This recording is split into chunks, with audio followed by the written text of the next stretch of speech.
¿Cómo se fundó la antigua Roma según la leyenda de Rómulo y Remo, quienes al nacer fueron arrojados al río Tíber en una canasta por su padre Marte, dios de la guerra?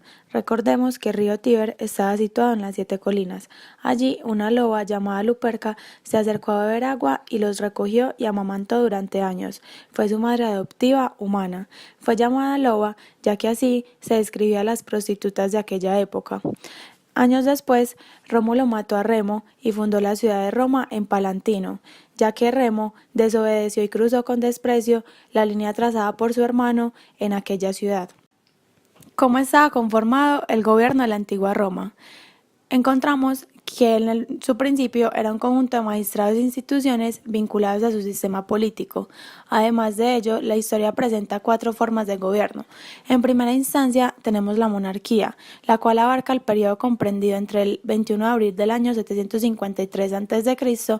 hasta la expulsión de Tarquino el Soberbio. Recordemos que el primer rey y creador de leyes fue Rómulo, quien llamó a su régimen como Constitución de Rómulo. Luego nos encontramos con la República, la cual abarca desde el año 510 a.C. hasta la llegada de Augusto al poder en el año 27 a.C. Este sistema político se basaba en el equilibrio de 3 órganos: magistrados, comicios y senados. Luego se fundó el Principado, que fue desde el año 27 a.C. hasta el inicio de las reformas del emperador en el año 284. El Dominado, que fue el último sistema de gobierno de la antigua Roma, se dio en el año 284 hasta el año 476. Significó para el príncipe convertirse en señor y dios de la antigua Roma. La economía de la antigua Roma se basaba en la agricultura, ya que no era solo una necesidad y la principal fuente de alimento, sino también un estilo de vida que cambió profundamente en su reconocimiento social a lo largo de toda la historia.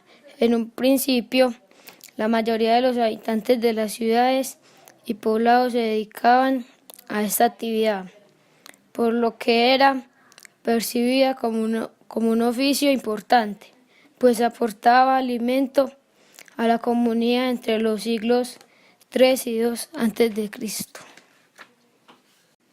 Además de ello, nos encontramos con que la economía de la República de Roma denominaba una vasta extensión de tierra con enormes recursos naturales y humanos. La economía de la antigua Roma se mantuvo concentrada en la agricultura y el comercio. El comercio agrícola libre cambió el panorama italiano y por el siglo I a.C. las enormes haciendas dedicadas al cultivo de la vid, de los cereales y de la oliva, propiedad de grandes terratenientes, habían estrangulado a los pequeños agricultores que no pudieron igualar el precio del grano importado. La religión de la antigua Roma. Nos encontramos con que los romanos adoraban un sinnúmero de dioses. Entre ellos podemos sobresaltar a los más venerados, los cuales eran Júpiter, Minera y Juno. En su honor se construían templos y ofrecían sacrificios de animales. Además de ello, el emperador era adorado como un dios y en todo el imperio se practicaba el culto imperial. Comidas típicas de la antigua Roma.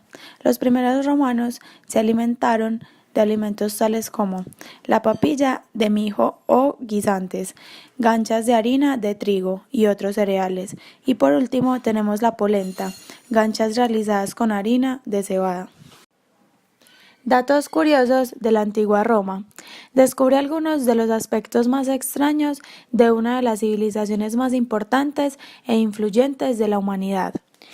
Los antiguos romanos pensaban que los gladiadores que ganaban las contiendas eran hombres de buena suerte, motivo por el cual los espectadores buscaban con desesperación conseguir, aunque sea una gota de sangre, derramada por los mismos.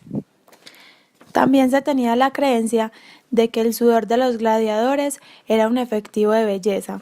Las mujeres hacían crema para el cuerpo con este líquido e inclusive algunas damas de la alta sociedad podrían llegar a pagar grandes sumas de dinero para pasar la noche con un atleta o gladiador.